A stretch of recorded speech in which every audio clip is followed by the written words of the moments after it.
you're building a your own blockchain. Okay, so it's actually useful to switch over to maybe Chrome or Chromium, because there are certain security issues with Firefox that you should be aware of.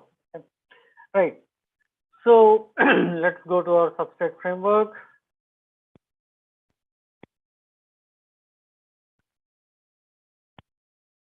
Substrate.io is the site. I'll just put that up in the chat window as well for your reference. Okay, substrate.io.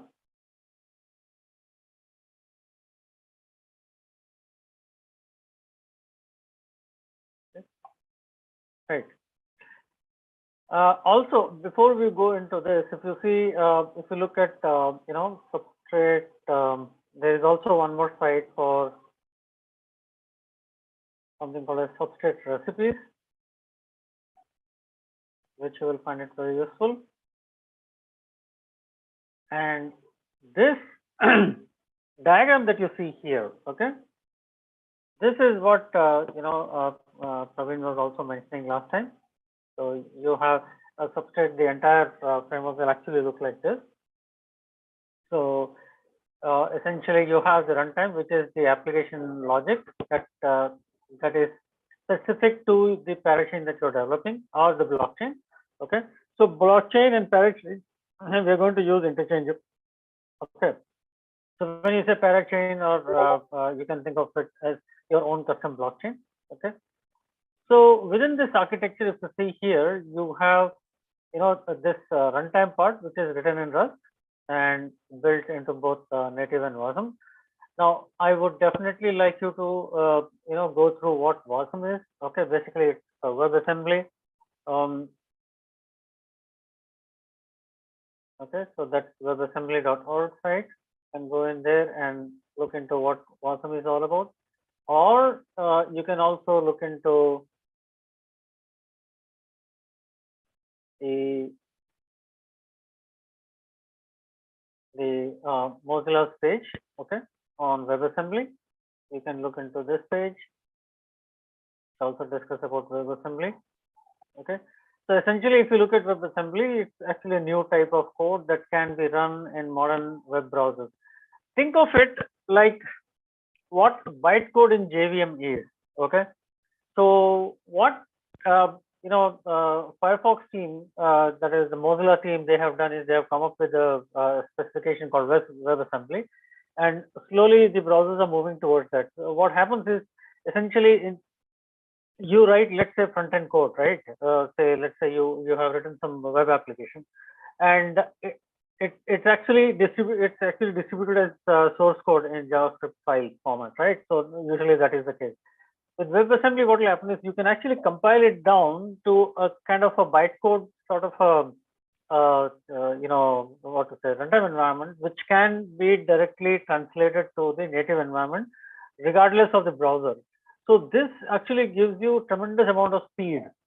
So you don't have to actually rely on the JavaScript runtime environment to take the code and then interpret it and then run it and then interpret it, run it, interpret it, run it. So that cycle is actually broken. Okay. So now what happens is your entire application can be converted to what is called as WebAssembly. Which is, again, remember, WebAssembly, you can think of it like the bytecode on JVM. So you have, this is WebAssembly is the assembly that is completely JavaScript runtime environment agnostic, and also it is browser agnostic.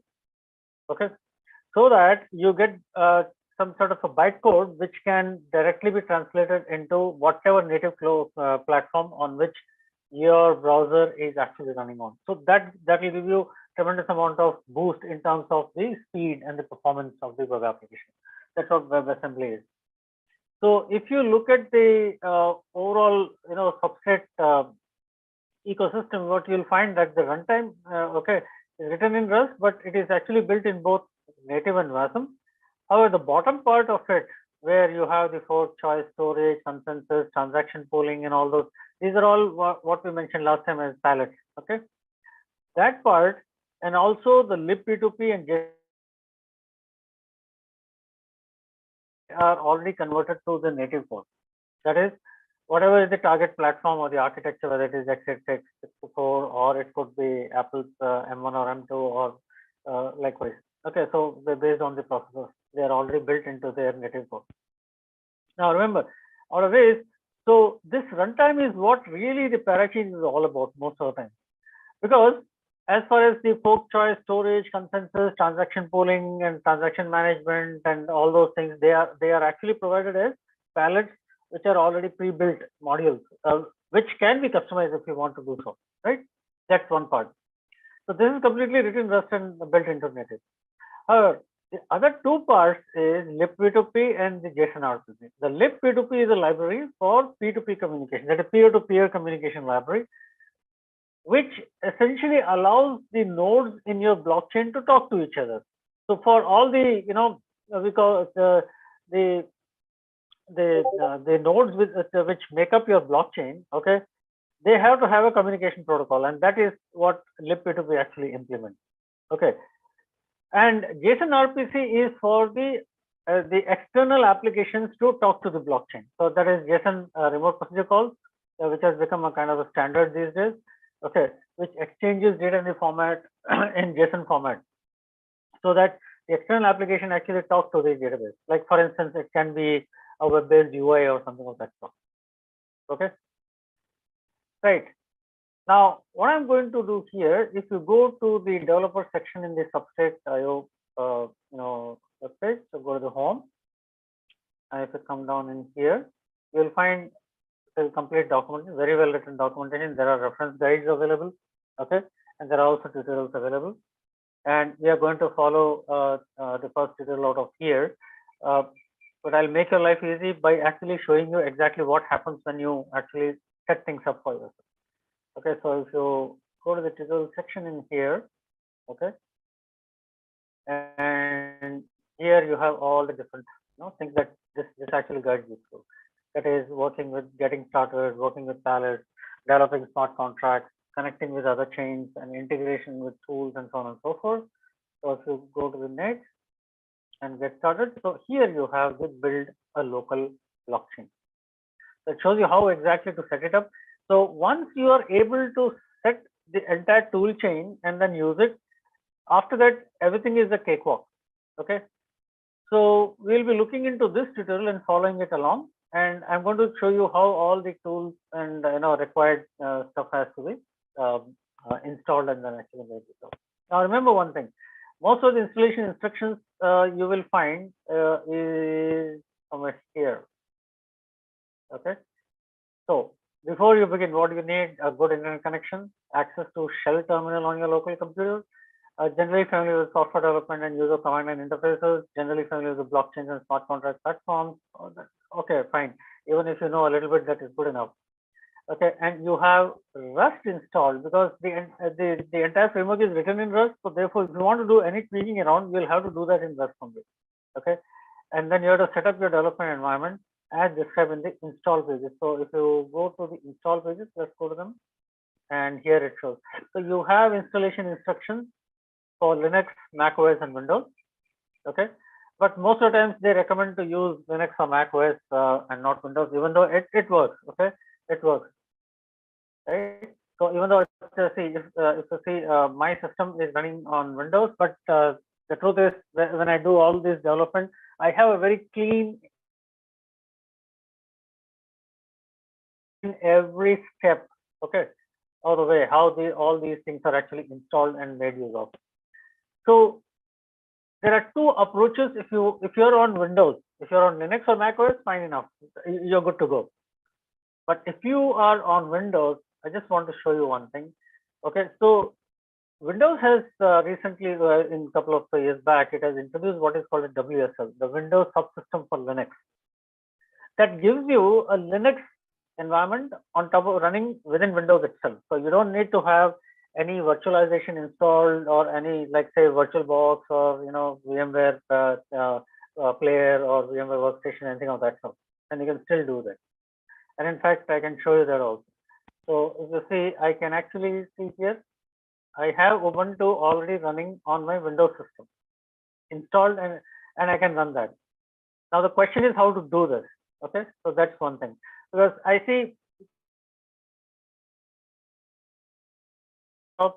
So I thought that probably this is a good idea to do that. In fact, even in these install instructions also, they actually recommend using WSL. Okay, setting up Windows subsystem for Linux. So how do you do that? It's very simple.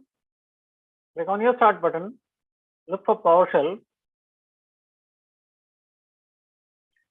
and in the Windows PowerShell, you need to run it as administrator. Okay, run as administrator.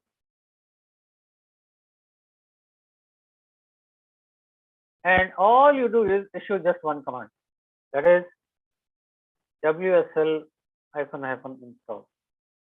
That's it. This is all you need to do. WSL -- install. Okay, I'll just copy this and put it in the chat window.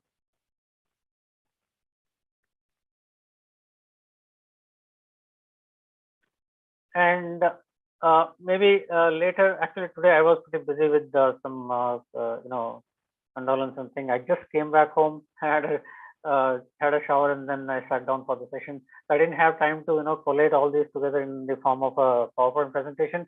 I'll have it ready and share it with you guys in the next session on Friday. Okay, so you will have all these instructions with you, right? So this will install the Windows subsystem for Linux. This actually requires hypervisor to be enabled. Okay, so these are a couple of things that you must know, right?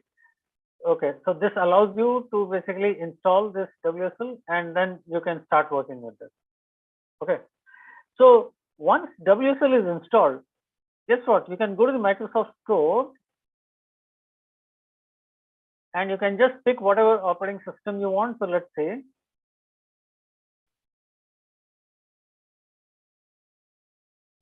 but again, remember, this is just for those who want to stay with Windows and then use that. So, however, what I am going to do is, let's say, search for Linux, and you will see Ubuntu app, Kali Linux app, Ubuntu 20.04 LTS. Okay, so all these apps are available. If you click on this Ubuntu app, okay, since it's already installed on my system, you can just click on Get, and once WSL is installed, you will be able to use Ubuntu within this, but you will get a terminal environment. You will not get a GUI. Okay. Well, I'm not a big GUI guy because I've been using Unix for over 30 years now, and I'm used to the terminal. Okay, all the time. So I feel pretty comfortable. But yeah, so if you're a completely GUI-based person, it will take you some amount of time to get used to it. It's not rocket science. It just requires more amount of typing. But then on the terminal, you get the entire power of Linux exposed to you in the operating system. Okay, so you can actually directly install Ubuntu in here. I already have it installed. So when I run this, you can see here, I have this Ubuntu installed. I can just click on this. Okay, and I'm logged in. And guess what? I have a complete Linux operating system working, right? This is one way, right? The other way is that you can, so I'm going to just log out from here. I just wanted to show you that, yeah, I can see, I can show you, and I can use the VI editor. Okay, and see there's a VI editor there. Okay, and I can use Emacs or I can use the Nano editor. It's all there, right? So it's a software Windows itself. You don't need separate dual boot or anything of that sort being set up. Okay, and I'm just going to log out and I'm out. The other way is I'm using VirtualBox and I have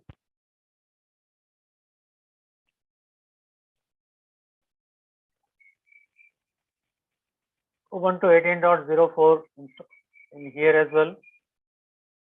Okay, and I can use this. So here is my Ubuntu.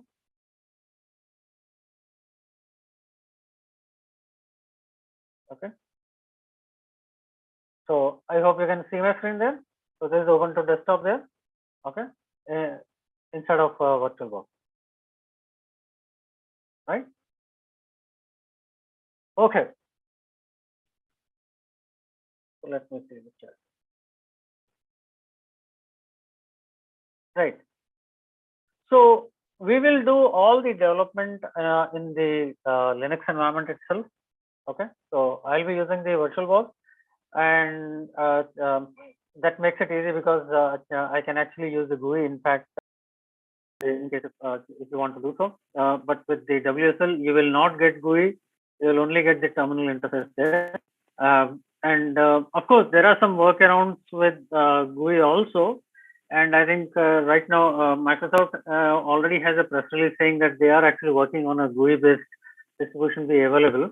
But but those workarounds, I have never tried them because generally, workarounds are never stable. But in my experience, so I like to do whatever is actually being supported by the operating system. Okay, right.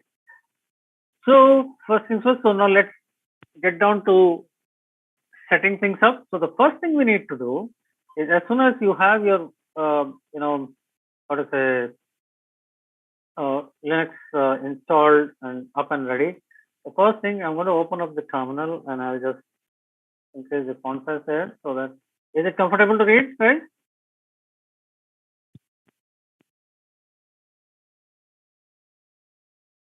Is the text comfortable to read?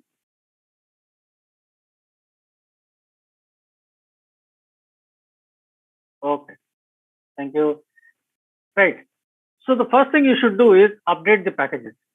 Okay, so you just say sudo apt update, and I'm also going to give -y so that it doesn't ask yes or no. Okay, so it will take yes as the answer. It will ask for the password. So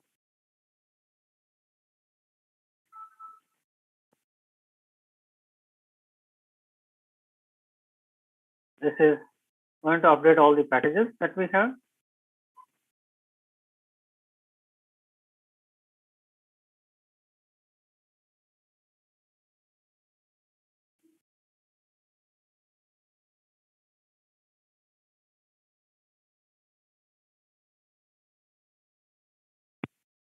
Okay, right. So these are all done. This is done. So I can just clear the screen. Okay, so now let's see. So this install is done. Okay, so let's go to Linux and see. So one is we have to install build essentials. Okay. Okay. So let me just put this in the chat window for your reference.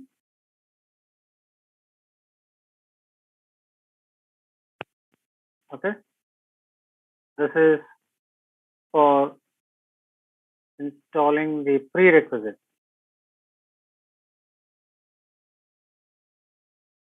and the dev environment. Okay. So we need to install the build essentials. Okay. So you can just copy the command here and come back up here. Okay. Sudo apt install build essential. So you see, since I did not give -y option, so it is asking, do you want to continue, yes or no? Now, if you see, it's a Unix standard or Linux standard. If you are new to this, whenever it asks for yes or no, you will see that Y is capital and N is small case, which means that whichever is capital, that is the default option. So even if you hit enter, it will take yes as the answer. Okay.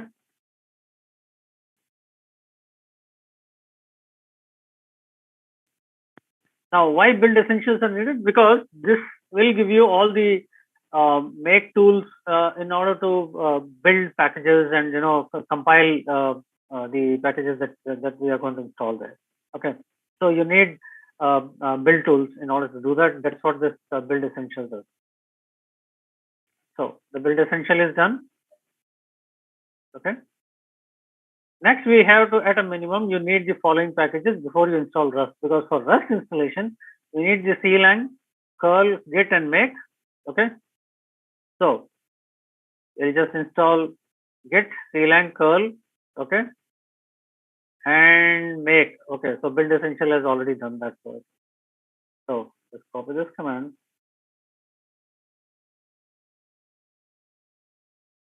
And so just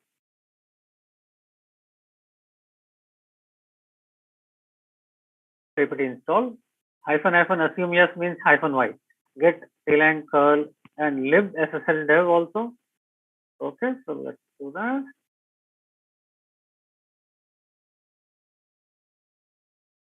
So this setup takes about max of half an hour, but again, remember you have to do that.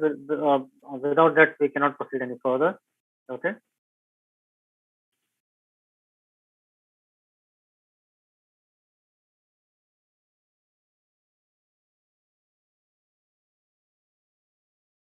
So as you can see here, you need to have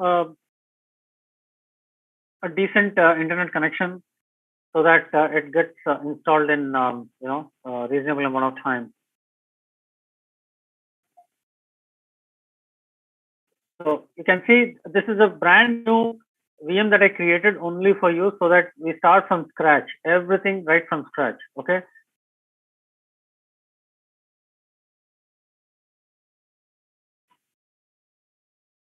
So while this is installing, we can keep our discussion going on.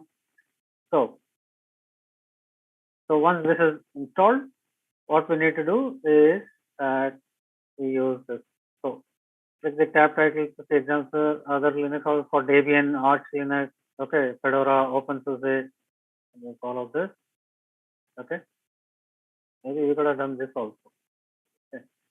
And this is for Debian, this is for Arch Linux, for Fedora, and for OpenSUSE. Okay.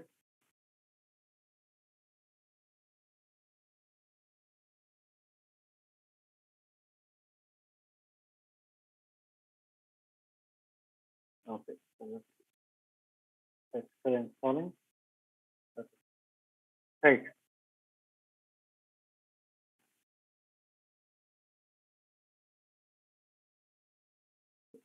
The Substrate website.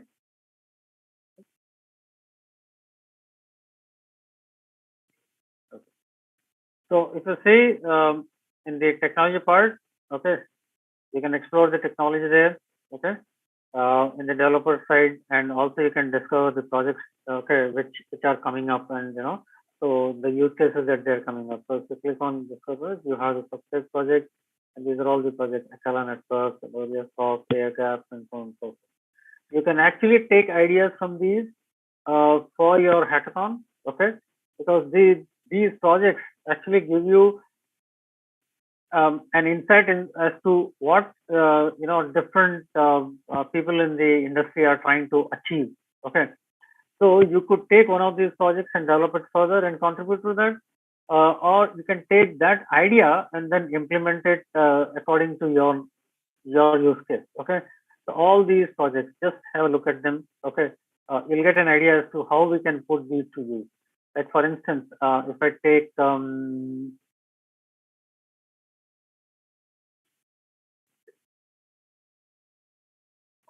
Cumulus network. Okay, that's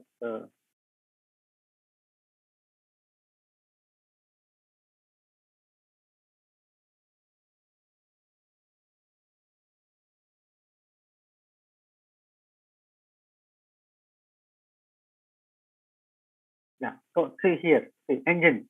So it's a scalable, decentralized cross-chain network designed to bring non-fungible tokens (NFTs), okay, to everyone. So if you click on this, okay, is enterprise ready, building for building for Polkadot, smart contracts, and then what it is. So if you click on this link, it will take you to the engine website. Okay.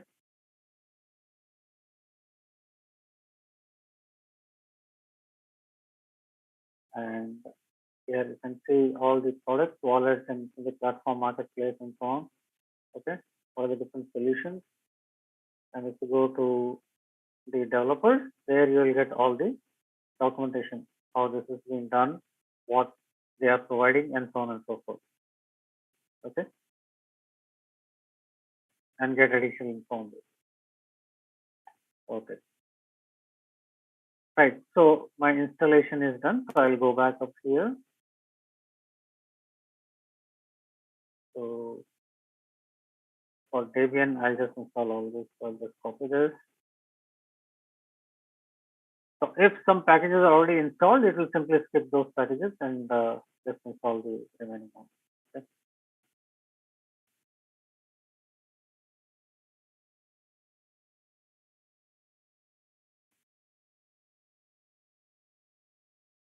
If you're using CentOS, you will be using yum install, okay, and you will have a separate, package naming convention over there. The packages might be different, right? So you have to take that into account. Like for instance, if you go to Fedora, you'll be doing DNF install, and so these are all the packages. Okay? So sometimes packages might differ between distributions, so therefore you have to use the one which is compatible with yours. Okay. Okay. So this is done. Cool. So now the next thing we need to do, download the Rust up installation program and use it to install Rust by running the following commands. So okay. So that's it. So what we do is basically what it is doing is it is using curl to download the Rust binary here and then passes this into the shell command, piping it into shell command. So that does all the installation for you. Okay. So copy it here. So the protocol is HTTPS and TLS version is 1.2, and then you do this. This is actually the place from where the rust up .rs script is actually getting downloaded, and then it is passed into the shell. So file is default.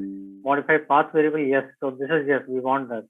And proceed with installation or customize install or cancel install. So I'll just proceed with the installation. So I'll just type 1 and enter, which is the default. It is actually downloading and installing these components. Okay. Won't take much time, about a couple of minutes maybe. Okay. Rust C that you see here is the Rust compiler. Okay, that's the Rust compiler.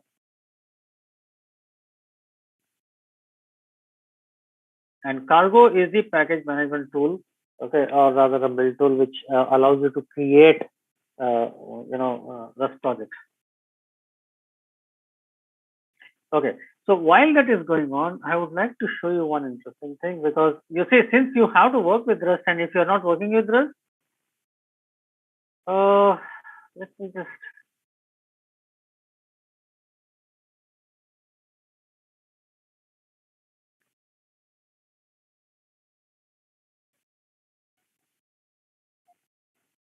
there is a channel called Let's Get Rusty. Okay, see, I'm already subscribed to this. This is a very nice, channel where you get everything about Rust right from the beginner, okay, to the advanced level. Okay, let's just Rusty. So this, I'll just copy this. You can go and subscribe to this. Let me put it in the chat window for you. Let's get Rusty.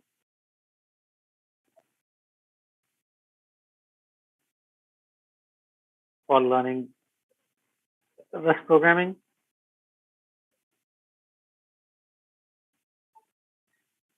Okay, take a note of that. Pretty cool, really nice. And this guy actually talks about and also builds upon what is called as, there is a site called as the Rust book. Okay, the Rust programming language is also known as the Rust book. Okay, so I'll put this also in chat window.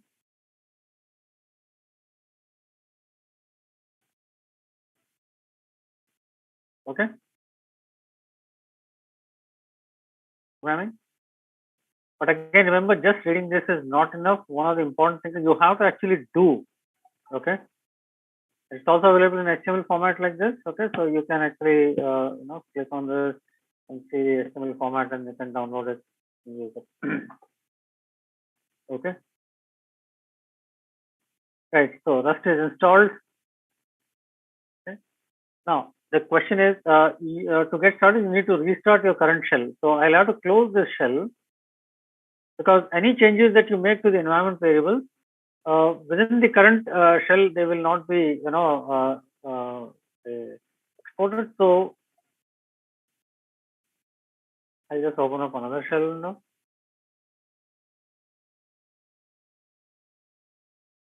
And just say, let's see these.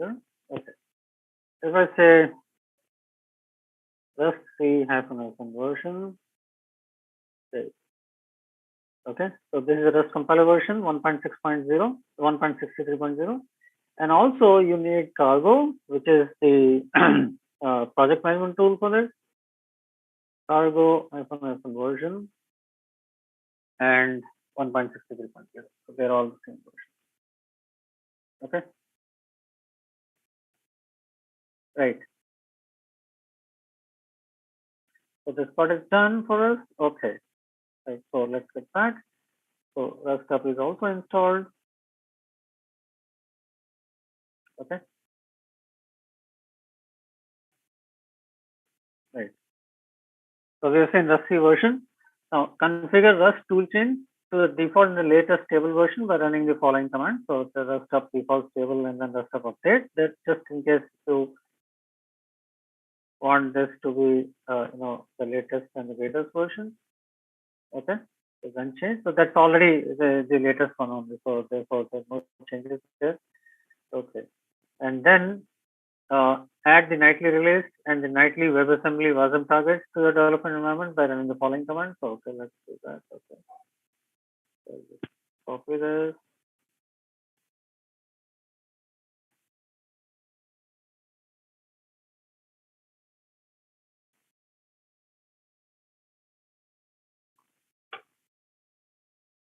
Update nightly.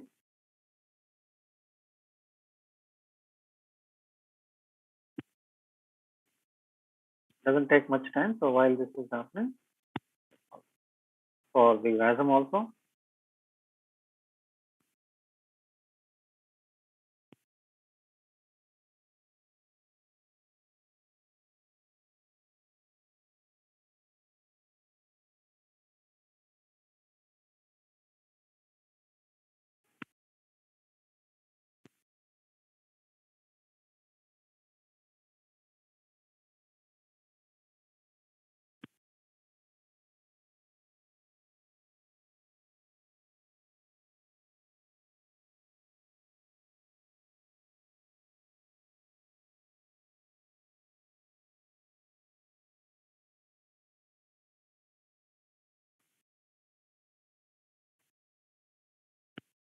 WASM.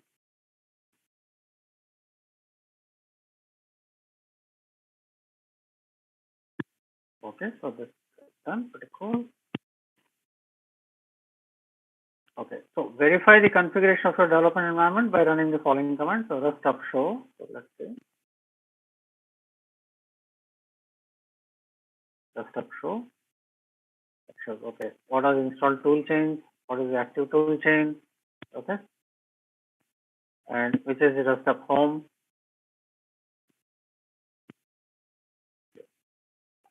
Then we have the nightly build info also. So Rust up plus nightly and then show. It will tell you all the nightly build info as well. Okay, so this is okay. Right. Now compile a substrate node. Okay. And then we can start building. Okay. So this part is done. So the install part is done. So now let's build our local blockchain. Okay. So by the way, because we will be using our development environment, so we will also need an editor. Of course, VEditor is fine enough. I'm a pretty good user of that. But you might probably find the Visual Studio Code to be a much easier way of handling the projects in the source code and all for source code management. So not to mention, you also need to have Git also installed, which is already there. We already installed that. So we go to code.visualstudio.com. Okay, so I need to here.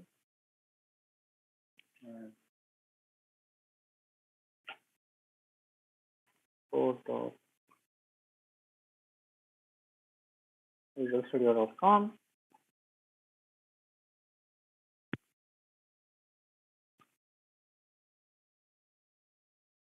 And it already gives me, okay, free built on open source, and you can have this Debian package. So I can simply download the Debian package. Okay.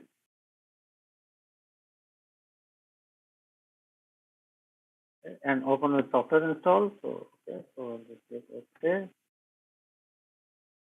So it's getting downloaded.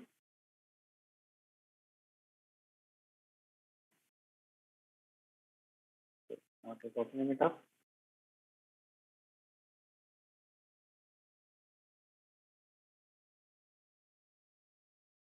Okay, and you can install it from here. So just click install, give a password.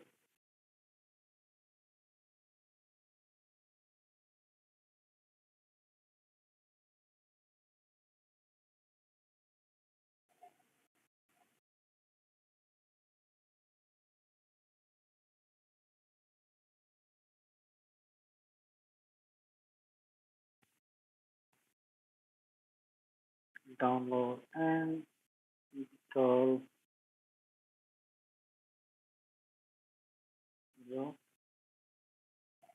Okay.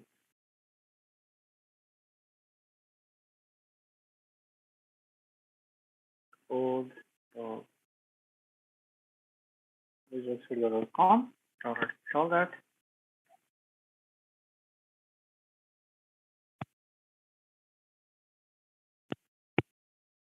Okay, and in the meantime, if you have any questions, please do ask. Okay, so this is done. There is another way. If you're using Ubuntu, what happens is Ubuntu, you have this Ubuntu software, and in here, then click on the search button and then type Visual Studio Code, and you can install the Visual Studio Code from here also. Okay, right? So you could do that as well. Also, as I mentioned, because there are certain security restrictions in Firefox, so in Linux, what I tend to do is I use Chromium browser. Just look for Chromium, click on this, and just click install, and that should install Chromium web browser. Okay. Or you can also do it like this. So if you don't want to do the GUI way, and you're not and if you're using WSL, so you can come here and you can simply say sudo install sudo apt install Chromium -browser.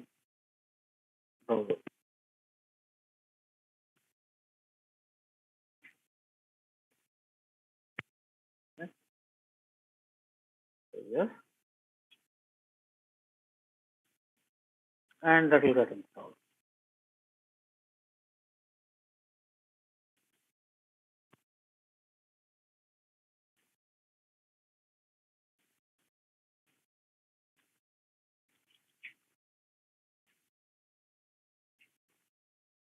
So all these packages, you don't need to use these, the Ubuntu's, so-called the software marketplace, but instead you can simply install it right from your terminal itself. And once this is done, just type Chromium. Okay.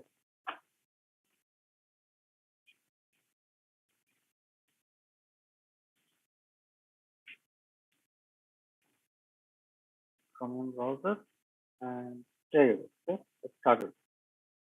It's as simple as that. Close it. Okay. Don't worry about these. We can always go to the applications tab, and then here you can see the Chromium browser is installed. So you can just click on this and go to the Chromium browser, however you want it. Okay. Right.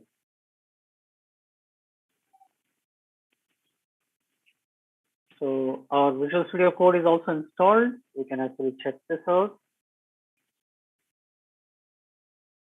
Type this code and then hit enter, and that should open Visual Studio Code. Enter. Okay.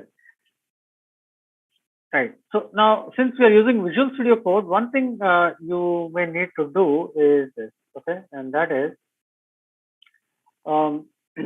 if you see the Visual Studio Code on the left side, there is this extensions box in there. Okay. So click on extensions. Okay. Because we'll be using Rust programming, so what you can do is you can simply type Rust in there, and it will look for Rust extensions. Okay. Now the first one is Rust, which is from the Rust programming method, but this has been deprecated, so you can see it is actually grayed out. You can install if you want to do so. The next one is the Rust analyzer. Okay. So if you click on this, it talks about the Rust programming language. It has got a Rust programming language server built in. So just click on install. This is something that you might be needing. Okay. So it's now installing the Rust analyzer.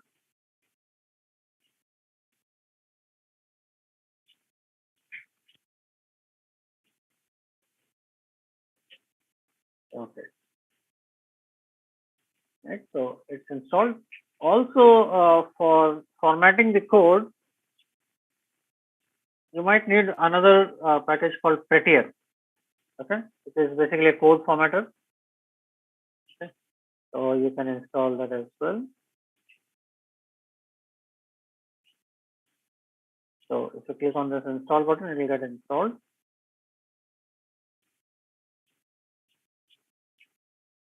Lot of options for various languages. Okay. Okay. So right. So this part is done.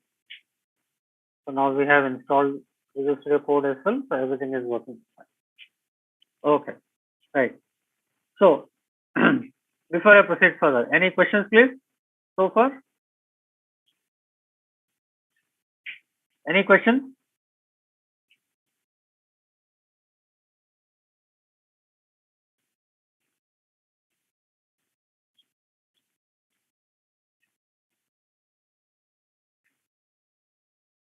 Okay. So I take it as a no. So you can go ahead. So far so good. So everything is working just fine. Okay. Now,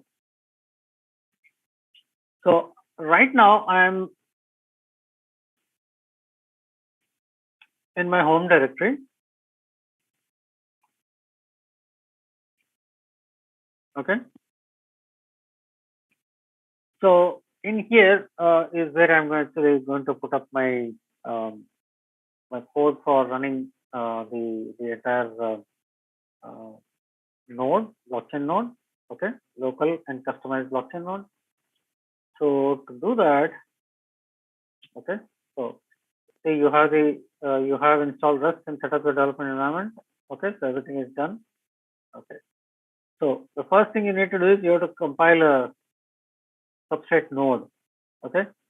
A node is nothing but, think of it as one machine out of a group of servers, which is actually running your blockchain. Okay. Now, since blockchain is supposed to be distributed, which means that your entire blockchain is with multiple nodes, right? However, here we are going to basically develop a test node, okay, a single node blockchain. So basically, there is just one local machine on which the entire blockchain is running. Okay. So you have a substrate node template which provides a working development environment so that you can start building on this substrate right away.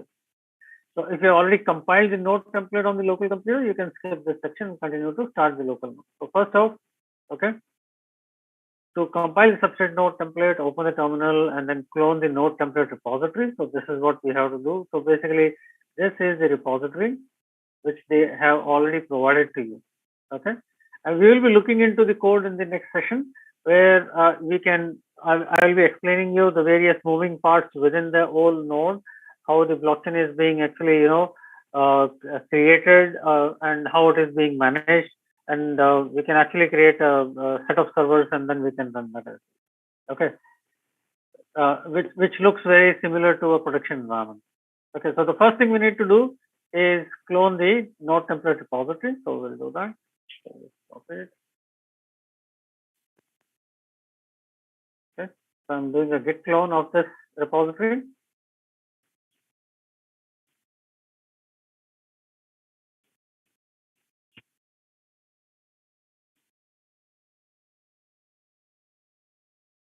Okay, so that's done. So if I now look at this, you will see substrate node template directly created, right? And in fact, if you want to see this Git repository, you are welcome to do so. So you can just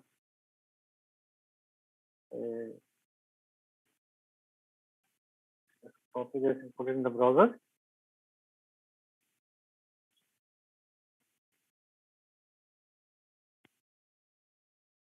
There you go. This is your complete notebook. And if you want to read upon this, you can read upon this from the README as well. Okay. Right. How to run, what to check. Okay. What is the template structure? Right. All these. And you can also run it in Docker. Okay. And so you will see that here you'll see a Docker compose YAML file also given. So if you want to run it under Docker, you can do that as well using the Docker compose file. Okay. You can do that as well. But there is one little caveat that you should be aware of. Okay. See, I'm using VirtualBox, or you may be using VMware Workstation or VM Player, right?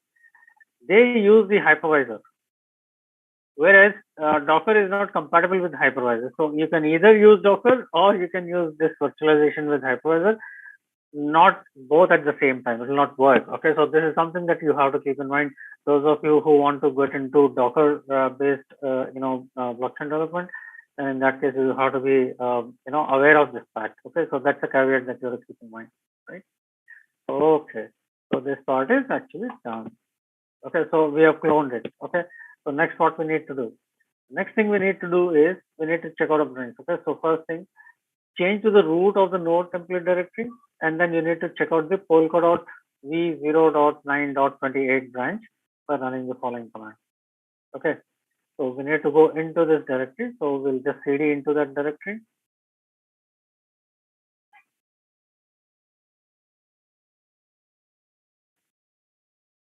Okay, so cd substrate node template.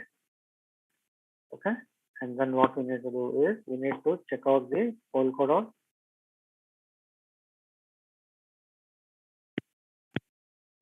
Okay, version there. I'll just copy this from right up here.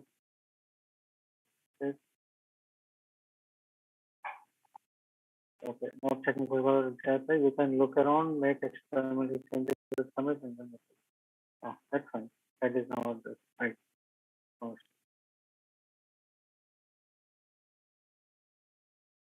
Okay. So the next thing is to compile the node template by running the following. So basically, we are going to build, okay, for the release.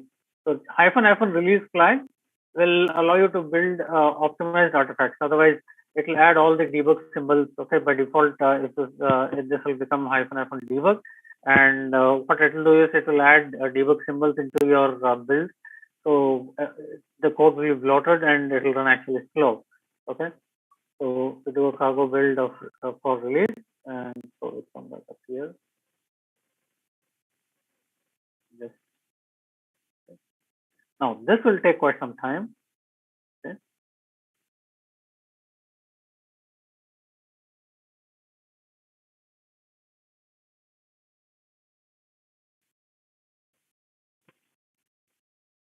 while this is running,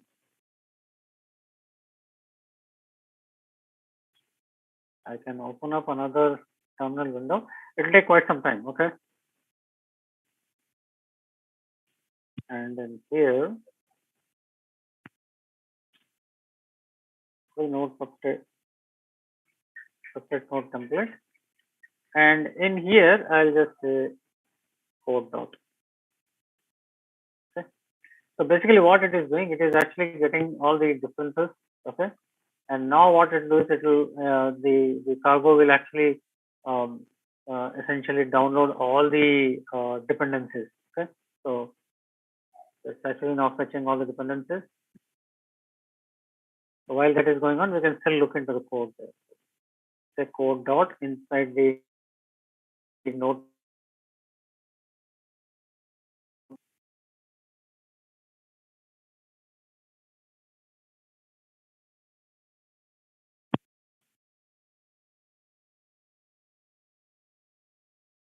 Okay.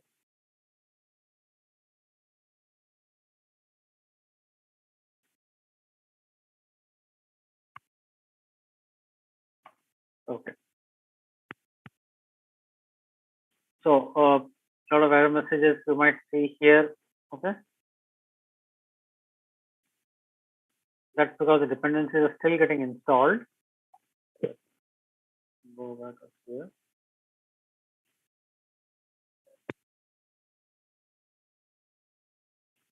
As you can see.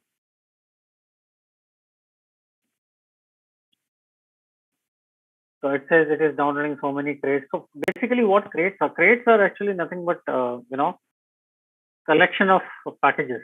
Okay. Rust calls these as crates. Okay. And inside that, all the code is put up.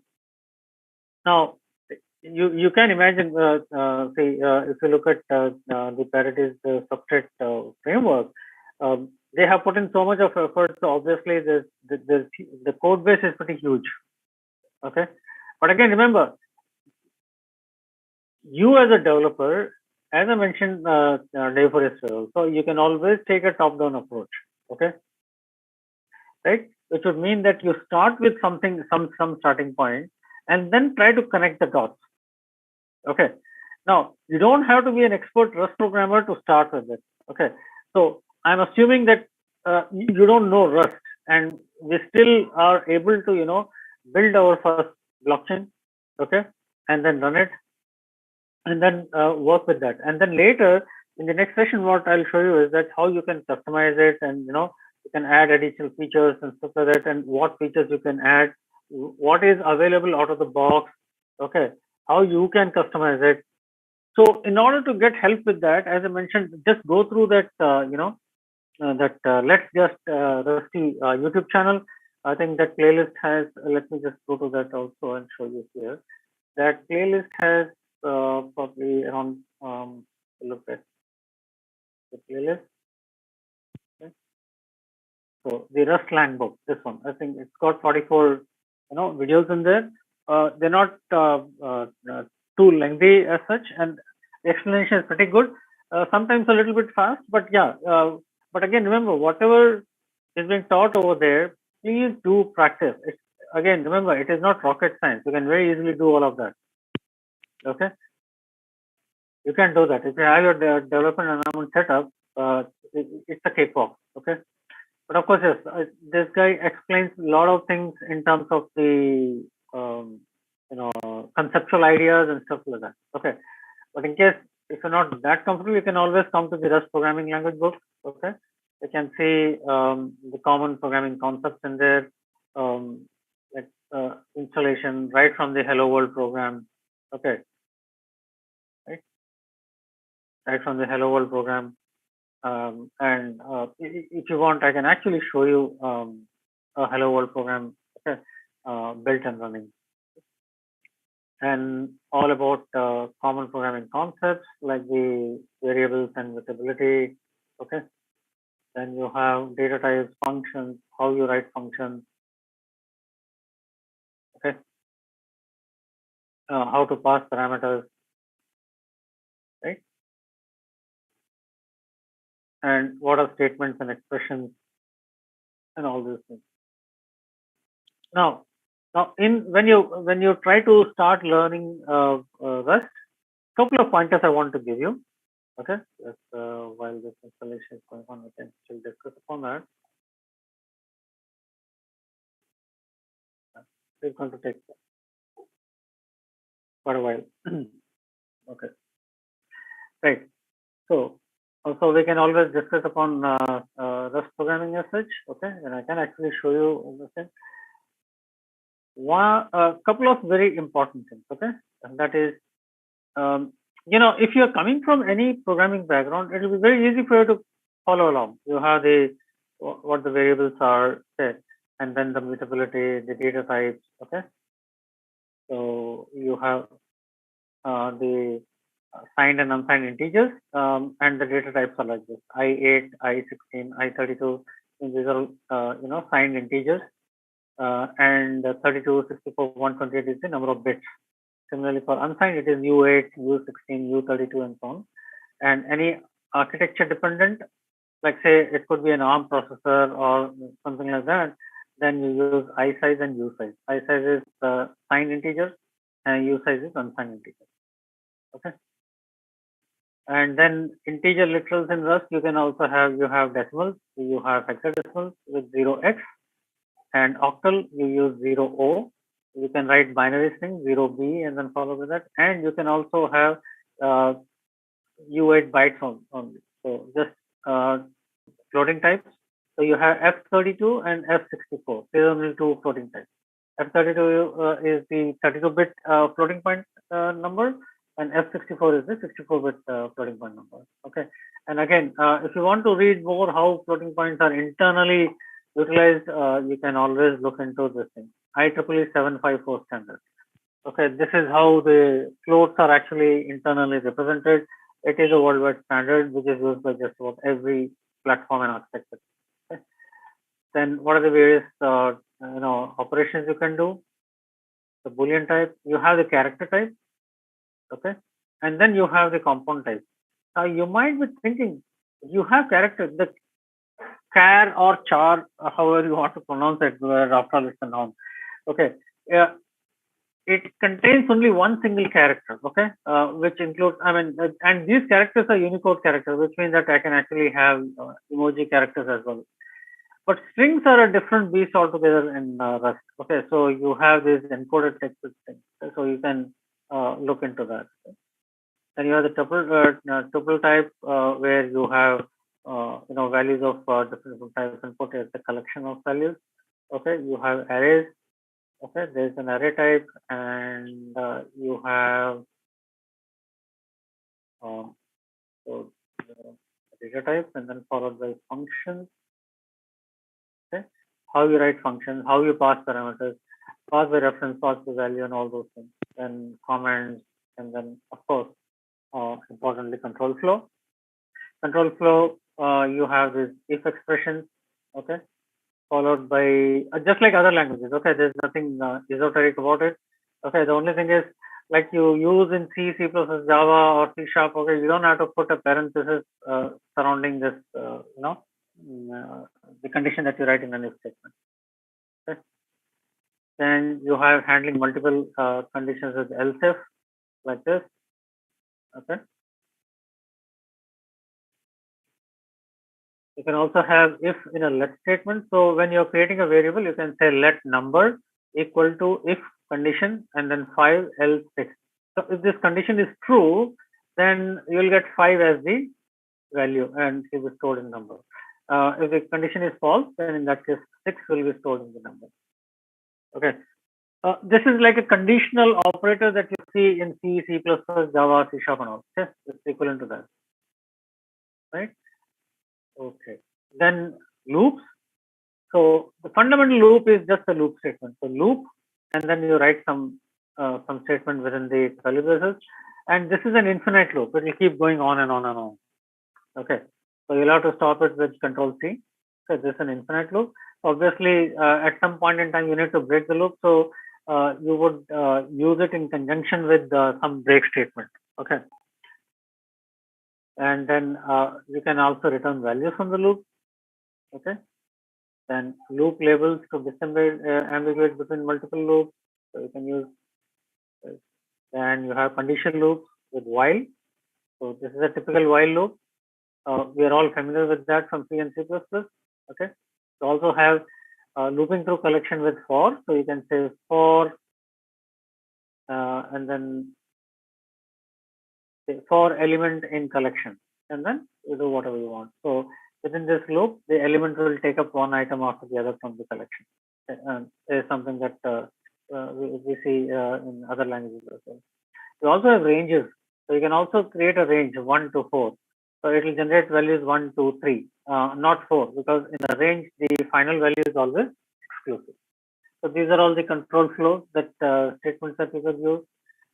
But very importantly, you have to understand the whole concept of ownership. So understanding ownership, this is a section that you should really, really understand, because the way Rust behaves in many scenarios is completely different from what you would have seen. Okay. So what ownership is, and references, and then the borrowing type and the slice type and all. Okay. So this part I want you to read through. Okay. Read through. Okay. So let me just tell you what this whole thing is about. Okay. So if you take the, let's say, the string type, I have let s string from, and then I give hello, right? Now, if you want to make changes to the string, or for that matter, any variable, actually in Rust, something that very different from other languages, that a variable is actually immutable. Okay, it is actually immutable, which means that if you take a variable and then assign it a value, after that, once you try to reassign the value, it will not accept, okay, because variables are treated as immutable. Now you might be thinking, why would somebody call a variable as immutable? See, the thing is, when something is immutable, what happens is runtime optimizations can be performed. So this makes Rust code run faster. So by default, any variable that you create is actually immutable. You cannot change it. Once you have assigned a value, you cannot change it. Okay. But if you want the value to change, so then in that case, you have to use the mute keyword, that is mutable keyword. So instead of saying let s is string from hello, you will say let mutable s and then mute it. So that later on you can actually make changes to the string by pushing some other string. Okay. Right? Okay. Now, this is something which is very, very different in Rust language from compared to any other language. So basically, suppose if I create a string s1, say string dot from hello, and then I take and I say let s2 is s1. If you look at it from a C++, Java, C# standpoint, what will happen is basically you are creating a shallow copy of the original string s1, right? But in here, Rust uses what is called as the move semantics. So if I take s1 and assign to s2, you know what will happen? S2 will start pointing to the string, and S1 will no longer point to the string. So basically, the string, when you're assigning S1 to S2, whatever string is there in S1, that will actually now start getting pointed by S2, and S1 will basically, the ownership will move from S1 to S2. Okay, so this is your S1. Okay, after this, okay, so when you assign this, the string gets copied, meaning we copy the pointer, the length, and the capacity on the stack. We do not copy the data on the heap. Okay, and then later what happens is basically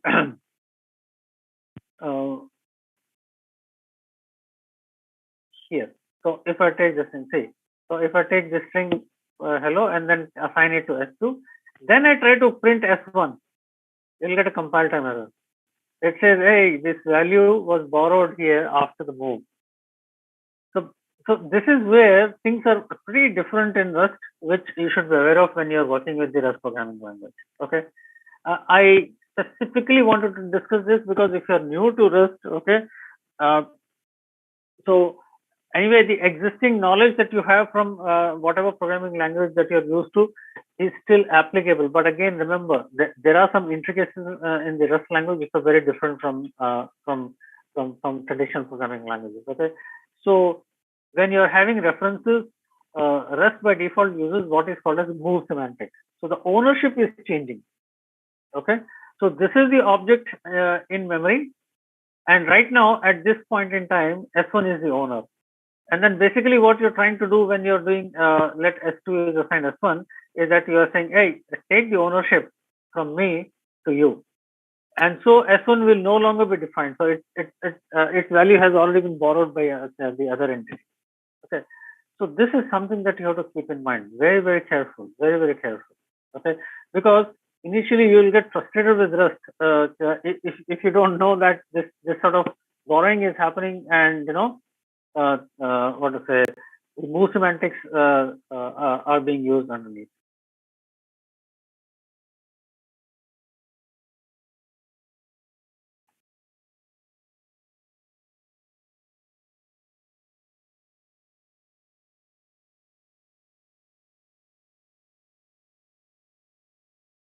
See, I told you it takes quite some time. Now, don't worry about this. Spend some time on this, because this build will be time consuming only for the first time. Next time onwards, what will happen is the build will all be incremental. So whatever has been built, it will not rebuild it again, right? So this time consuming part will only happen for the first build.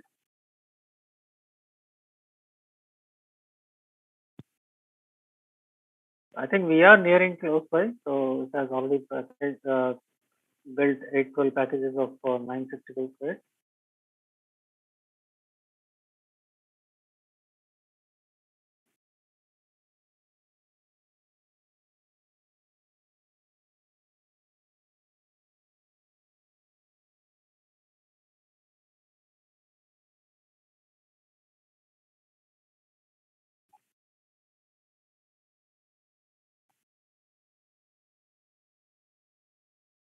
Okay. Meanwhile, if you have any questions, please let me know.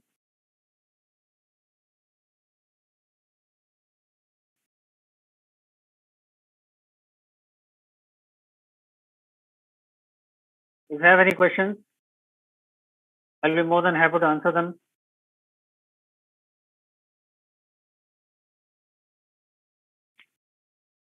So as you can see, now it is implementing all the compiling all the libp2p packages. So libp2p is the peer-to-peer communication channels that are being used, or the protocol that's being used by the nodes within your blockchain.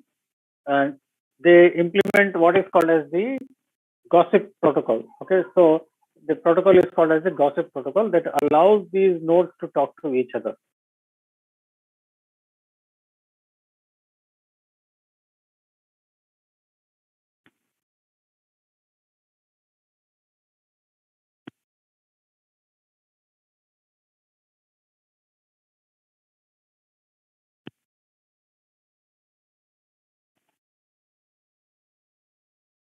Okay. So I'm not seeing any questions from you guys. Any questions, please?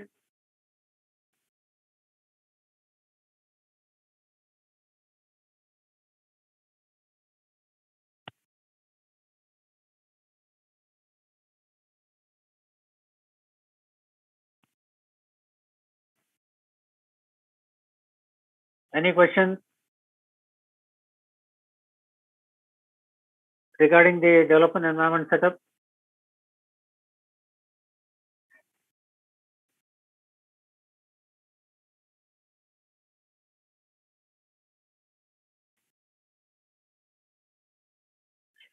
Do we need to learn MERN stack for this? No, Nitin, not necessary. Okay, not at all.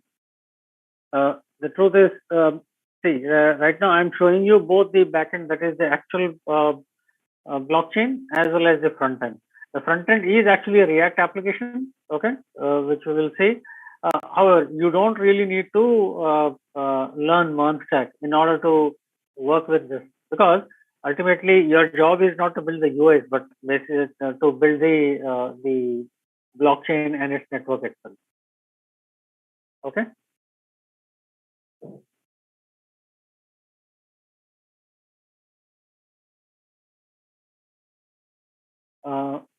We can able to do using Node.js. Arvind, what do you actually mean? I didn't get your point actually. We can able to do using Node.js. What are you trying to say?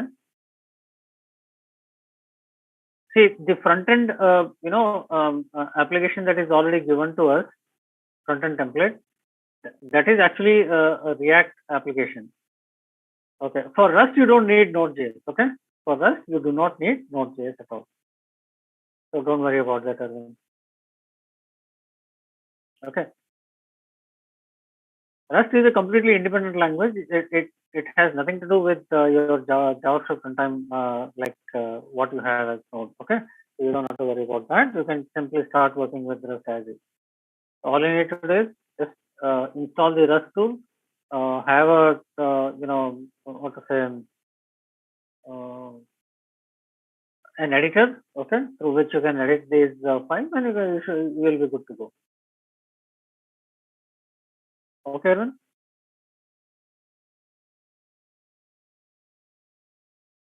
Any other question, please?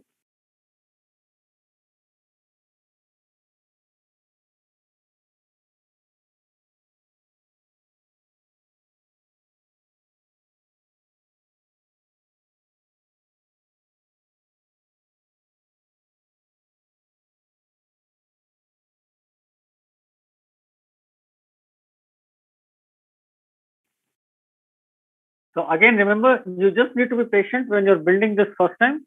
After that, it's a cakewalk. It was just fine because all the builds will be incremental. They'll run very, very fast. Okay.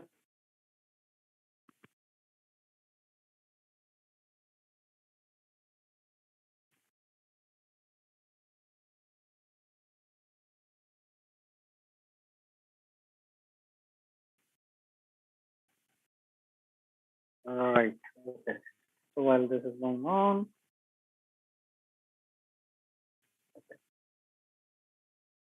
so as I mentioned, as far as Rust is concerned,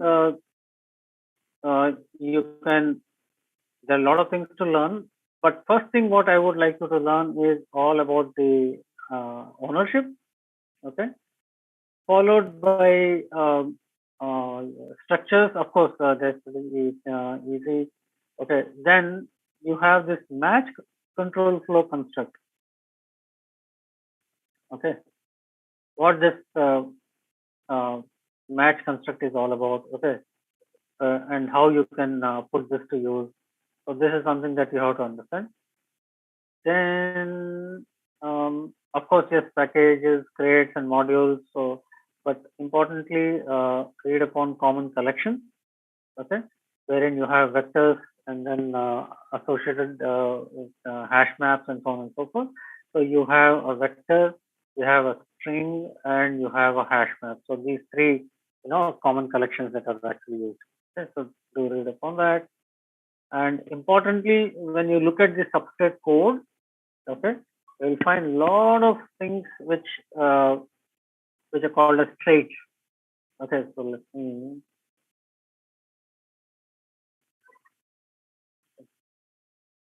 So remote containers extension is recommended for this repository. So yes, okay, I'll just install this.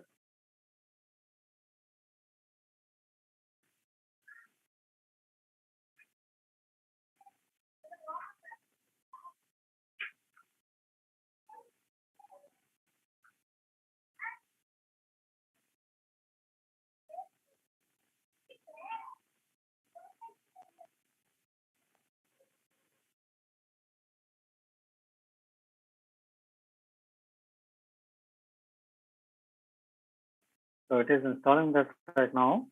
So while that installation is going on, check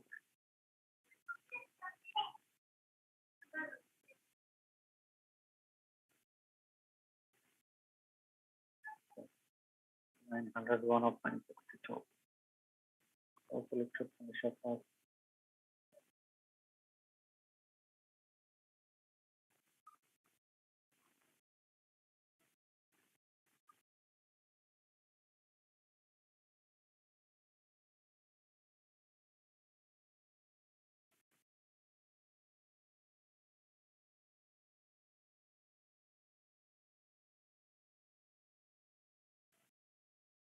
Okay.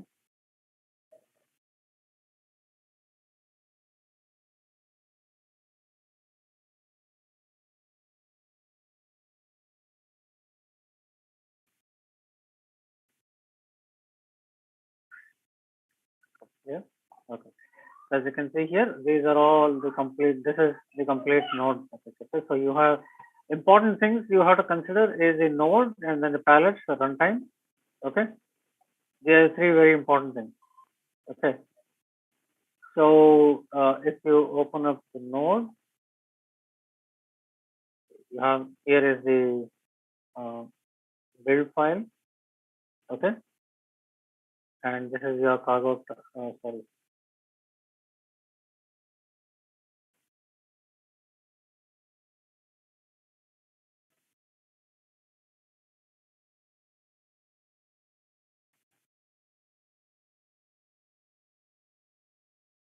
Okay. This is like your package JSON in your front end code. Okay. Which tells what are the features. Okay. And all those things.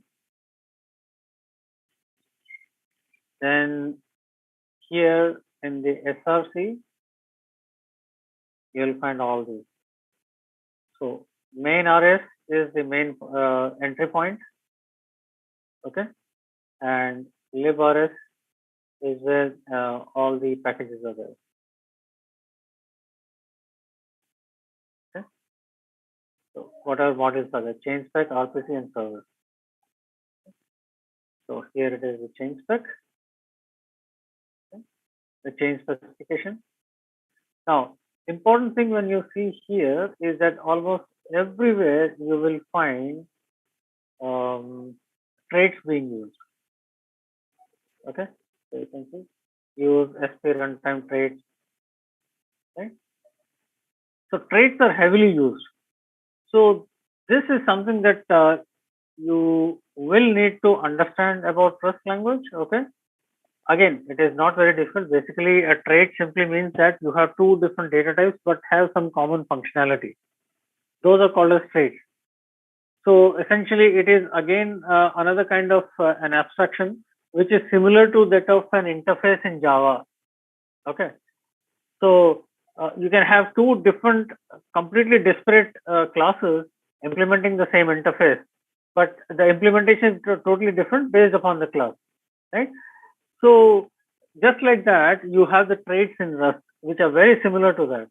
So essentially, whenever you have cross-cutting, functionality across two disparate classes, you can combine them together into one single interface. Okay, using traits. So that's what really traits are. Okay, and if you find that what I'm saying is you can't actually follow along, let me just show you that as well. Okay, so that it becomes easy for you to understand.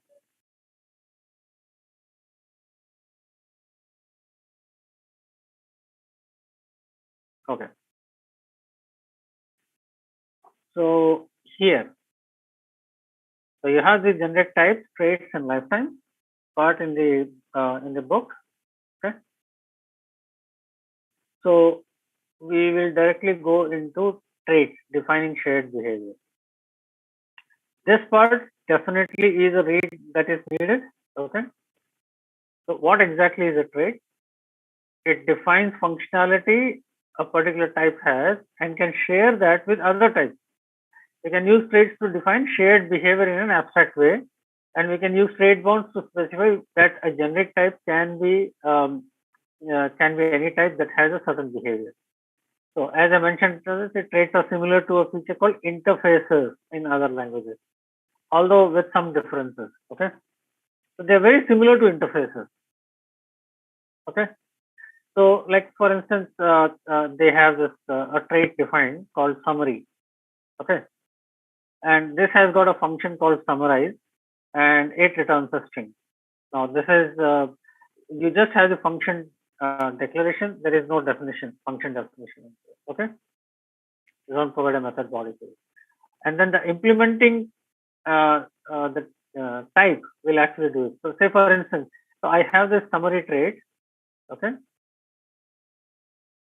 which has the summarize method. So any type that implements this summary type will have to implement this method. It's just like implementing a method in an interface by the implementing class. So suppose you have this news article which has got headline, location, author, and content. Okay, this is a structure, and then you implement a trait. So using the IMPL implement keyword. Okay, IMPL, then the trait name for which data type, that is the news article. This is just like saying news article implements summary. It's similar to that. Okay, and then since you have the summarize function defined in the trait, so you will have to basically provide a definition or implementation to this function. That's how traits actually work. So similarly, so what this is doing, this is actually displaying the headline, author, and the location for a news article. And the other structure is tweet, which has got username, content, reply, and retweet. Whether it is whether this tweet is a reply to some tweet or whether it is a retweet of an existing tweet. Okay, and here the summary actually displays the or gives you the output as the username and the content.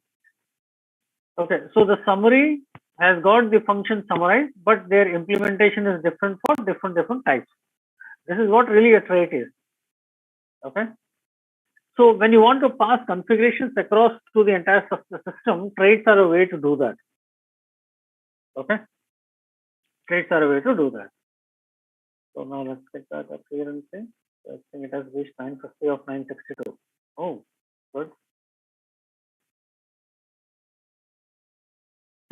But as I mentioned, it does take quite some time.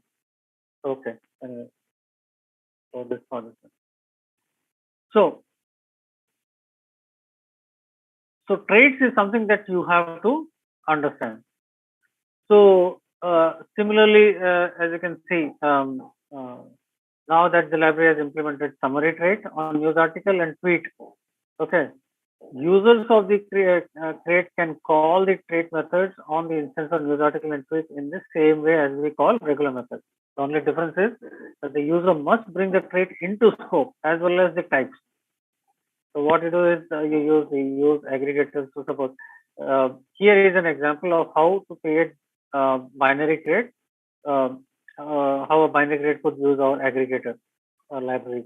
So aggregator is a library, and inside that you have the summary and then the tweet. Then you can start with. And you can also have default implementation for the trait methods. Okay, which interfaces don't provide you with. In Java or C# and all the interfaces, you can't have a default implementation, whereas here in Rust you can have the default implementation. Okay. You can pass traits as parameters. Okay, and there is something called a trait bound syntax. Whenever you are using traits with generics, then when you say that okay, my trait for a generic type defines these functions. At the same time, there is one specific type for which you want to have a concrete implementation. Then that's called as the trait boundary. So you can use that as well. Okay. So just read through this. So as I mentioned, one important thing, a couple of that you need to read is what is the ownership. Rest everything is very clear. I mean, variables, data types, functions, comments, control flows, and all something that we are already used to from other languages. What differentiates Rust from other languages is this part. You have this ownership. Then, as I mentioned, you can have pattern matching. You have the match control flow construct. Then you have the traits. Okay. Then a couple of other things that I wanted to show you. The spot pointers.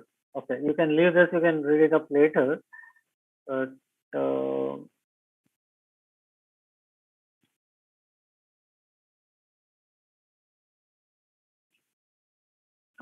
here I wanted to show you closure.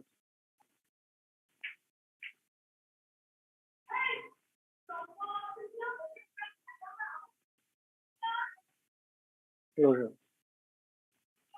There in chapter 13, closure. Anonymous functions that capture their environment. Okay. This is something again I would like that you go through this. It's very important. Okay. because it's actually even if you're coming from JavaScript background, also there's a lot of confusion surrounding the closures. Okay, the closures are your friends. Okay, but you know, many seasoned programmers, they have difficulty in understanding and making use of closures. Okay, so please do read upon the closures. So once this is done, you should be on the path to understanding Rust very easily. And of course, the last part where you discuss this advanced features in the advanced traits and types, advanced functions and closures. Please do have a read upon this. Also, there is something called the macros.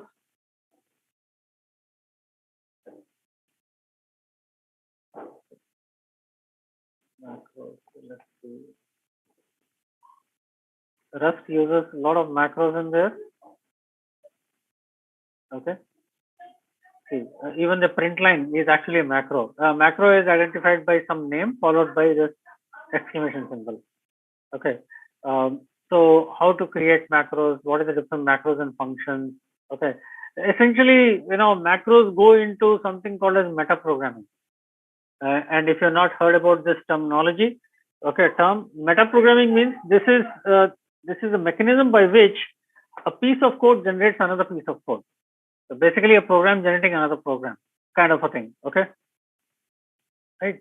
That's what really meta programming really means, right? So macros are a way of writing code that writes other code, which is known as meta programming, right? So how to write macros and how they expand and how they build other code and all this you can see in here. Okay, and why I'm asking you to do this is because our Rust code that we use for building our chain. Okay, they are littered with a lot of custom built-in, custom macros. The programming language, the Rust programming language itself gives you a lot of, what to say, macros, and on top of it, the Substrate team has also built a lot of macros themselves. So let me just show you some of the macros that they have defined. Okay.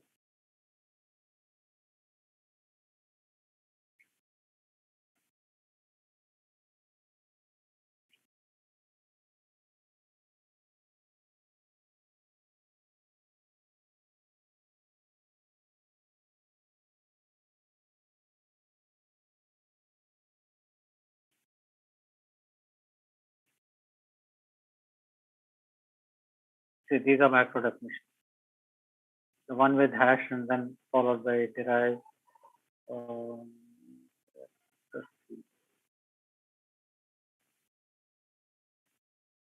let's see the runtime.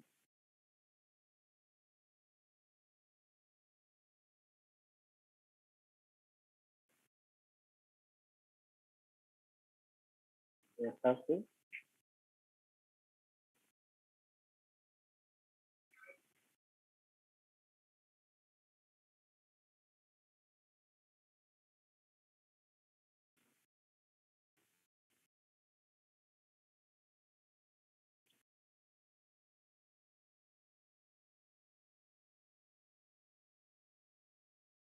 There are a lot of macros in here also.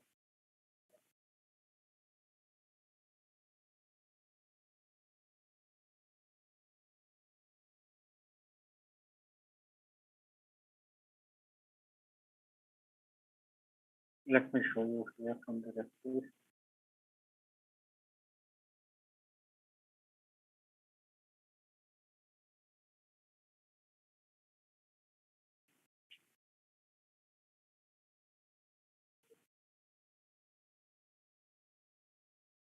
Hopefully it gets over in another 5 minutes.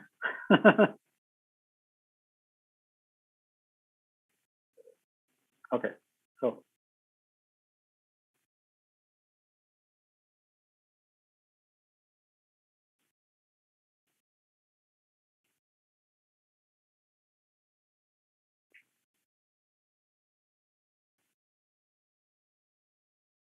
So anything that starts with a hash and then followed by this, these are all macros. Okay, you can define these as macros. And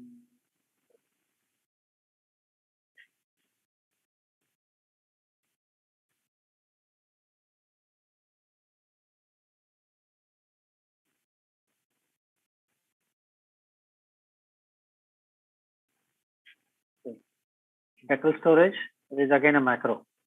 Inside that macro, there is a trait. The trait contains a function, simple map get, like this.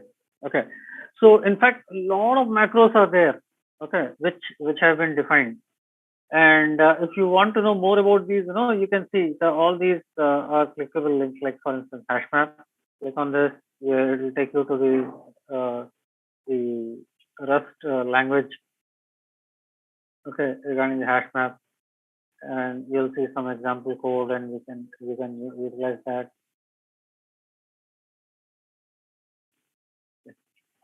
Similarly, let's say if I go to configurable constants also, here also I have Decal storage, okay? That is declare the storage and so on.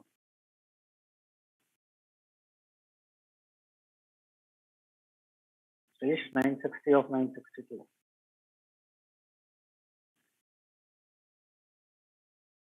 Okay. And I think in the substrate,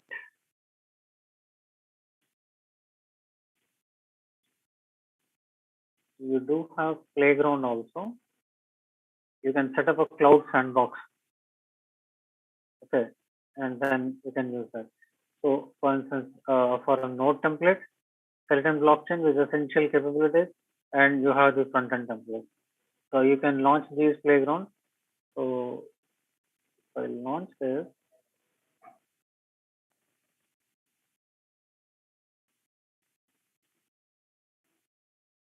please review terms and conditions before continuing. Show the terms. So go all the way down, and we have to accept that. You must log in to use the playground. I haven't created this. Let's just log in.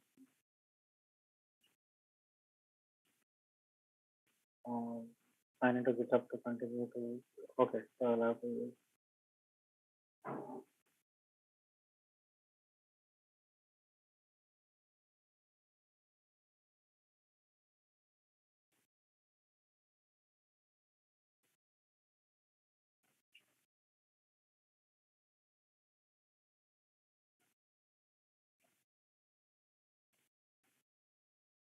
Software playground. So just authorize.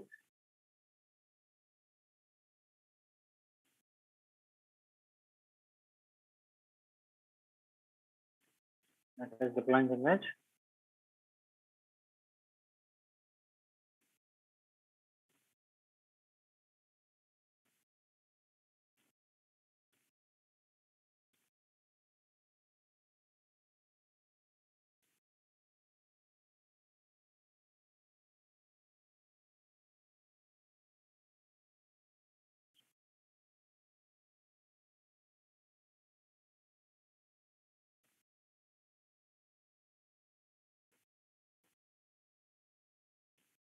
So basically, you are getting this inside of the cloud. So I can also launch the front end template playground. Something you can have only one active substrate. Oh, okay. Fine.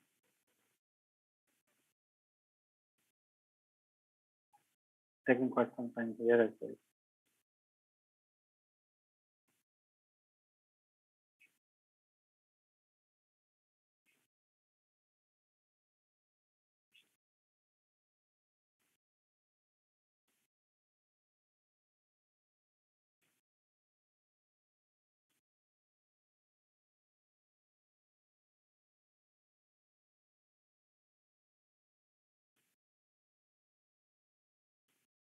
Because I tried it earlier as well, and it was taking quite some time.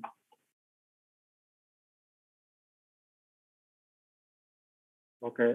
So meanwhile, I'm open for any suggestions and questions, please. We can go ahead. If you have any questions, you're most welcome.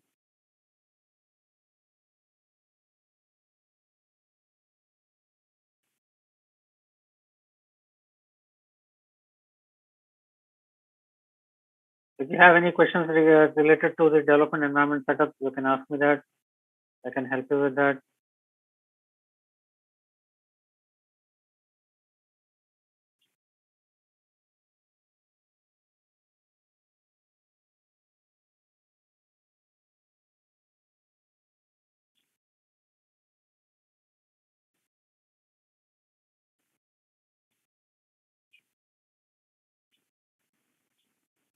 It is still deploying that image.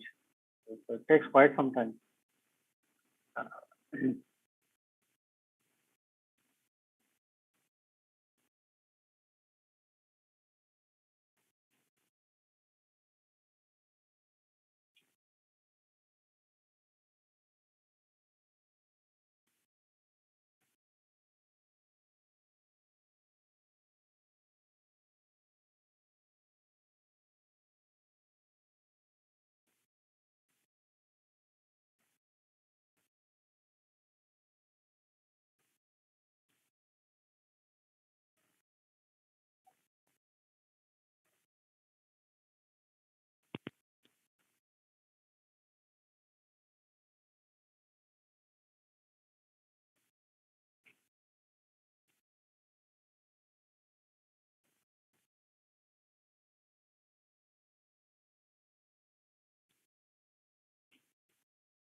Okay.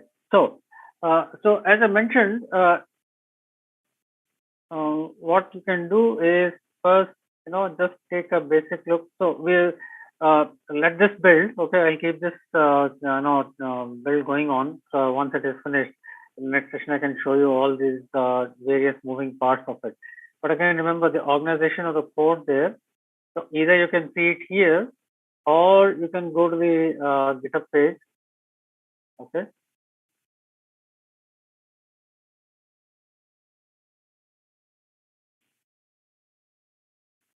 GitHub repo, and you can have a basic read through. Again, this is very similar to the one that we already saw. Okay. Then once the build is done, then we have to run the cargo run command, which will launch the temporary node. Okay, so that's all we are left with to do. And in the next session, I will show you the front end part of it. So let me just show that as well.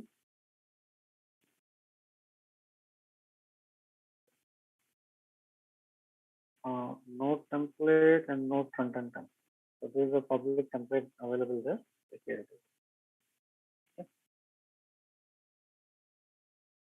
So you just clone that and then do a yarn install to install that. For this you would obviously need Node to be installed. Once Node is installed, you install yarn, and because it uses yarn as the package manager, not the npm by default. So you can use yarn, and then you can just start the process. But again, this the front end, once you launch, it will actually look for a blockchain node running. So if it is not running, your front end will not work. Okay, so that's why we have to ensure that this thing is completed. So actually, it is still running on the last but penultimate package. So let it do it. So once this is done, so basically once you are done with this, you just run the front end code. You have to first run this blockchain, and then you can run the front end code. Okay, and in the next session I will show you exactly how to interact with them. I will also show you what customizations you can possibly do, right? So again, remember, meanwhile, you can start reading, you can look into the let's just get Rusty YouTube channel, learn some amount of Rust, because that will actually help you in playing around with that code. Okay, getting the blockchain up and running and the UI also up and running and being able to interact is one thing. Next thing is the customization. So that is where you should be able to write some amount of Rust code. It's not big deal. It's very similar to a lot of things are very similar to JavaScript and C or C++, Java and C Sharp. Many of the syntax elements are exactly the same, so you will not have any difficulty with that. Okay. However, the intricate stuff that I told you about, like say traits and then the ownership. Okay, so these are the things that you should read upon so that you don't make mistakes which generally novice people tend to make when they start working with us. Okay.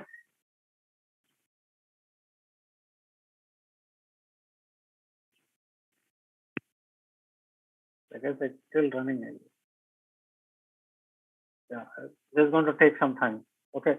So on Saturday, I will have this all ready for you. And I will also show you the code and how we can work with that code, how we can customize it and stuff like that. Okay. So meanwhile, do have a look into the Rust programming language because that will go a long way in building these things. Okay. Right. So before I close, if there are any closing questions, so I'm going to stop the share for now, but I'll keep this running so that, and I'm not going to shut it down so that it keeps running. And on Saturday, we can actually, sorry, Friday, we can look into this.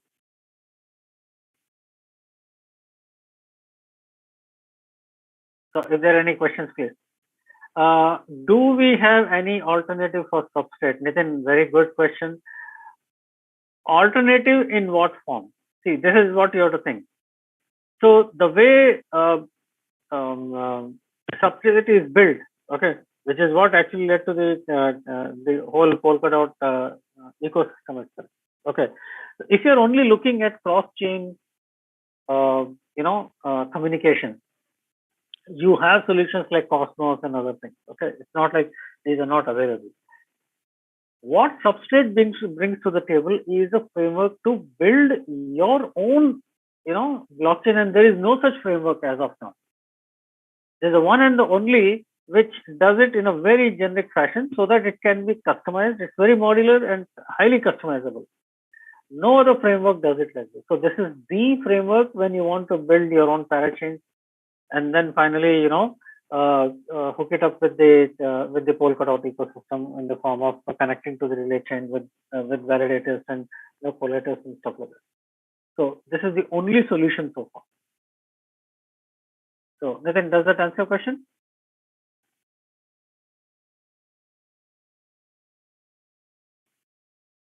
Yeah. Are there any more questions, please?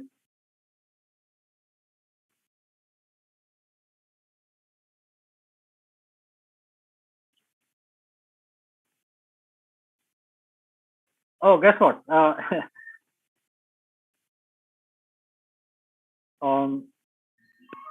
So it has actually finished finally. Anyway, so for the front end part, and so that thing I will show you immediately as in the next session.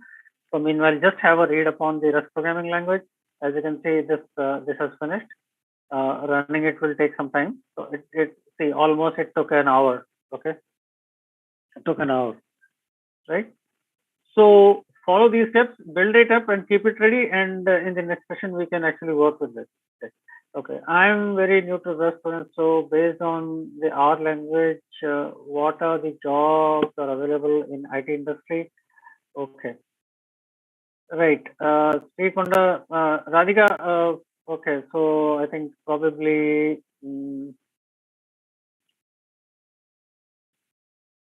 Okay, so Deepak, would you like to take this question?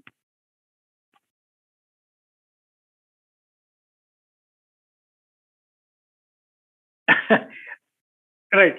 So, okay. So, yeah, right. So, Radhika, as such, you cannot break into the industry with Rust programming as of now because Rust is in its adoption stage, and so whenever a new language comes up, it takes quite some time for it to mature enough so that a large number of projects keep running, and then there is a sudden spurt in demand for any programming language. As of now for Rust, purely with Rust programming, you cannot get into that industry. I'm actually sorry to say that, but this is the ground reality. But yes, if you are working on the Polkadot, ecosystem, there are going to be a lot of jobs. They will need Rust programmers because the entire framework has been built from the ground up in Rust only. But Rust, as such, if you see, for instance, if you compare it with, let's say, Java, you have a whole plethora of domains of applications which are being developed.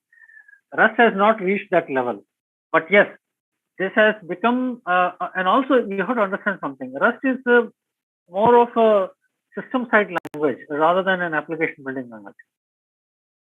So it's like, thinking of Rust. People are saying that this is something that is going to be equivalent to C, C++ for writing system software. It's actually a low-level language. So essentially, this will be more geared towards system software development rather than application development. Not that you cannot do that, okay, but then it will take quite some time. But yeah, with Rust, working in Polkadot, of course, you do have a lot of options available. So Radhika, does that answer your question?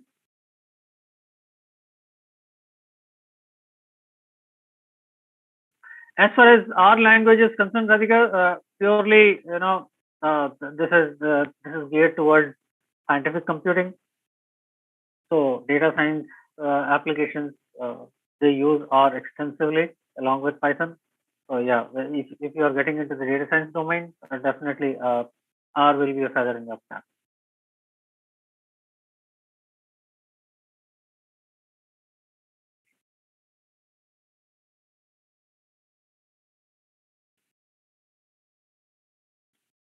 Any other question, please? Okay, a lot of questions in the chat box here. Yeah.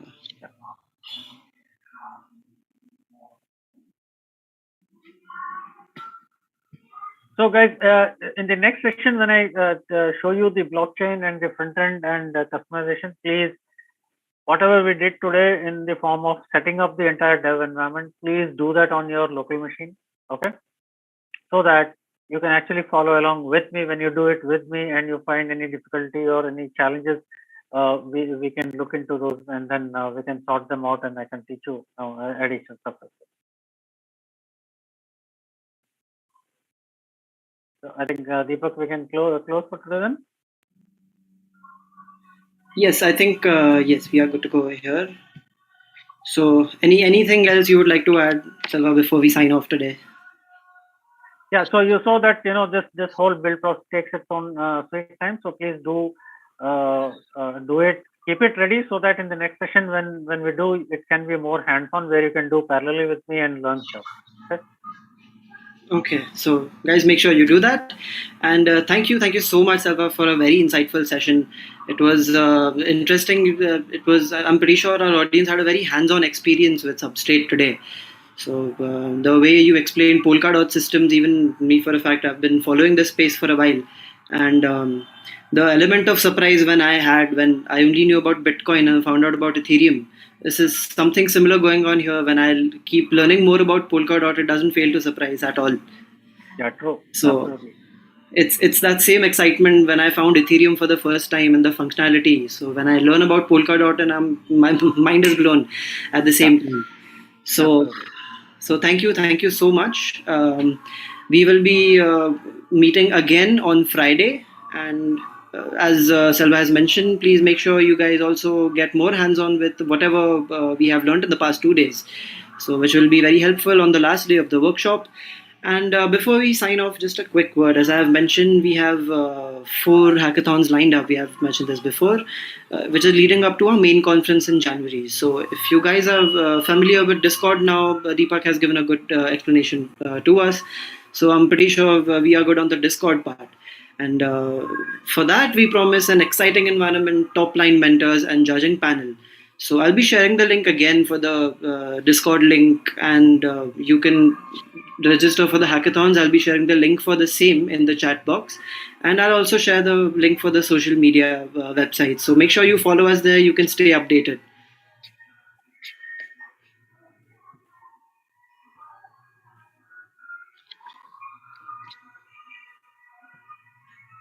So, okay, guys. So, any The link last, is here. Yes. any So, more questions? Selva, you were saying something? Yeah, any more questions before we sign off for today? No, I don't see Okay. any. I think that will Okay. be all from us. We are running out of time too. It is past 8. So the links are here, and looking forward to see you guys on Friday again. Stay tuned. Thank you. Thank you, guys. Thanks for your patience. See you on Friday. Bye bye.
Recording stopped.